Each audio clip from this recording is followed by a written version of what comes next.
இனிமே மாசத்துக்கு 1 gram gold coin வாங்கியே ஆகணும் அப்படின்னு சொல்லி ஒரு முடிவு பண்ணிட்டோம். நான் மட்டும் இல்ல, எல்லாரோட ஃபேமிலியுமே மாசத்துக்கு சேமிப்பு தொகை அப்படின்னு சொல்லிட்டு ஒரு பணத்தை எடுத்து வைப்பாங்க. ஆக்சுவலா என் ஒய்ஃப் அவங்க பேர்ல நகை சீட்டு போட்டுட்டு வராங்க.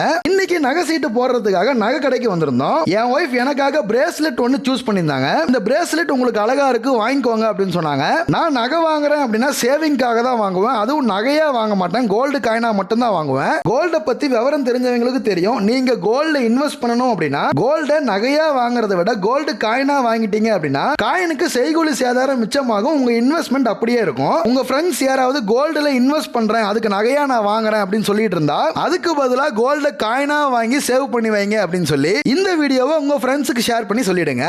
இந்த பெரிய சைஸ் போட்டோ ஃப்ரேம் வெறும் 699 ரூபாய்க்கு கொடுத்துக்கிட்டு இருக்கோம். உங்க குழந்தைங்க போட்டோ இல்ல உங்க ஃபேமிலி போட்டோ இதே மாதிரி போட்டோ ஃப்ரேம் பண்ணணும் அப்படின்னா இந்த வாட்ஸ்அப் நம்பருக்கு மெசேஜ் பண்ணுங்க.